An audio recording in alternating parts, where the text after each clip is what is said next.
Now, I'm going to give you a story. It's an Indian story about an Indian woman and her journey. Let me begin with my parents. I'm a product of this visionary mother and father. Many years ago, when I was born in the 50s and 60s didn't belong to girls in India. They belonged to boys. They belonged to boys who would join business and inherit business from parents, and girls would be dolled up to get married. My family in my city and almost in the country was unique. We were 4 of us, not one, and fortunately no boys. We were 4 girls and no boys. And my parents were part of a landed property family. My father defied his own grandfather, almost to the point of disinheritance, because he decided to educate all 4 of us. He sent us to one of the best schools in the city and gave us the best education. As I've said, when we're born, we don't choose our parents. And when we go to school, we don't choose our school. Children don't choose the school. They just get the school which parents choose for them. So this is the foundation time which I got. I grew up like this, and so did my other 3 sisters. And my father used to say at that time, I'm going to spread all my 4 daughters in 4 corners of the world. I don't know whether he really meant, but it happened. I'm the only one who's left in India. One is a British, another is an American, and the third is a Canadian. So we are 4 of us in 4 corners of the world. And since I said they're my role models, I followed 2 things which my father and mother gave me. One, they said, life is on an incline. You either go up or you come down. And second thing which has stayed with me, which became my philosophy of life, which made all the difference, is 100 things happen in your life, good or bad. Out of 100, 90 are your creation. They're good, they're your creation. Enjoy it. If they're bad, they're your creation. Learn from it. 10 are nature sent, over which you can't do a thing. It's like a death of a relative, or a cyclone, or a hurricane, or an earthquake. You can't do a thing about it. You've got to just respond to the situation. But that response comes out of those 90 points. Since I'm a product of this philosophy of 90-10, and secondly, life on an incline, that's the way I grew up. I grew up to be valuing what I got. I'm a product of opportunities, rare opportunities in the 50s and the 60s, which girls didn't get. And I was conscious of the fact that what my parents were giving me was something unique, because all my best school friends were getting dolled up to get married with a lot of dowry. And here I was with a tennis racket and going to school and doing all kinds of extracurricular activities. I thought I must tell you this. Why I said this is the background.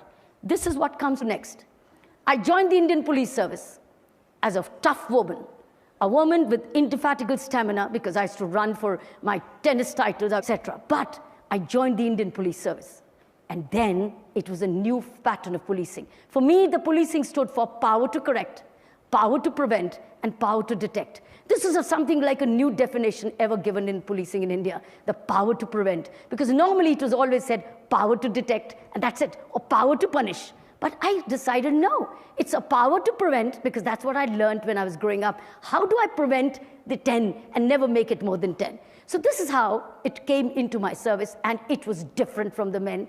I didn't want to make it different from the men, but it was different because this is the way I was different. And I redefined policing concepts in India. I'm going to take you to 2 journeys, my policing journey and my prison journey.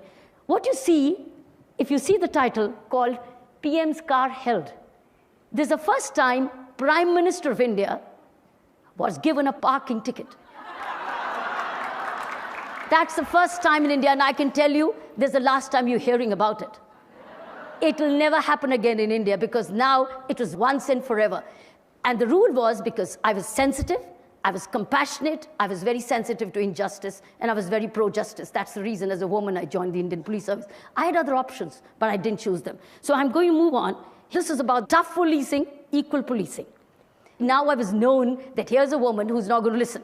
So I was sent to all indiscriminate postings which others would say no. I now went to a prison assignment as a police officer. Normally, police officers don't want to do prison. They sent me to prison to lock me up, thinking, now there would be no cars and no VIPs to be given tickets to. Let's lock her up. Here I got a prison assignment. This was a prison assignment, which is one big den of criminals. Obviously it was. But 10,000 men, of which only 400 were women. 10,000, 9,000 plus about 600 were men, terrorists, rapists, burglars, gangsters. Some of them I'd sent to jail while as a police officer outside. And then, how did I deal with them? The first day when I went in, I didn't know how to look at them. And I said, do you pray?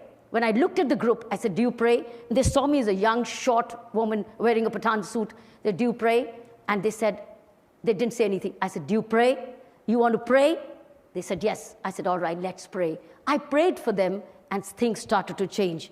This is a visual of education inside the prison. Friends, this has never happened where everybody in the prison studies. I started this with community support. Government had no budget. It was one of the finest, largest volunteerism in any prison in the world. This was initiated in Delhi prison. You see one sample of a prisoner teaching a classes. These are hundreds of classes, 9 to 11. Every prisoner went into education program. Same den, which they thought they would put me behind the bar and things would be forgotten, we converted this into an ashram. From a prison to an ashram through education. I think that's the bigger change. It was the beginning of a change. Teachers were prisoners. Teachers were volunteers. Books came from donated school books. Stationery was donated. Everything was donated because there was no budget of education for the prison. Now, if I'd not done that, it would have been a hellhole. That's the second landmark. I want to show you some moments of history in my journey, which probably you'll never, ever get to see anywhere in the world. One, the numbers you'll never get to see. Secondly, this concept. This was a meditation program inside the prison of over 1,000 prisoners. 1,000 prisoners who sat a meditation. This was one of the most courageous steps I took as a prison governor. And this is what transformed. You want to know more about this? Go and see this film, Doing Time, Doing Vipassana. You'll hear about it and you'll love it. And write to me on kiranbedi.com and I'll respond to you. Let me show you the next slide. I took the same concept of mindfulness because why did I bring meditation into the Indian prison? Because crime is a product of distorted mind.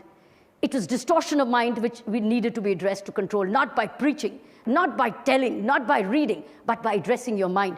I took the same thing to the police because police equally were prisoners of their mind and they felt as if it is we and they and that the people don't cooperate. This worked. This is a feedback box called the petition box. This is a concept which I introduced to listen to complaints, listen to grievances. This was a magic box. This was a sensitive box. This is how a prisoner drew how they felt about in the prison. And if you see somebody in the blue, yeah, this guy, he was a prisoner. And he was a teacher, and you see everybody busy. There was no time to waste. Let me wrap it up. I'm currently into movements of education of the underserved children, which is thousands. India is all about thousands. Secondly is about anti-corruption movement in India. That's a big way. We, as a small group of activists, have drafted an ombudsman bill for the government of India. Friends, you will hear a lot about it. That's the movement at the moment I'm driving, and that's the movement and a mission of my life. Thank you very much.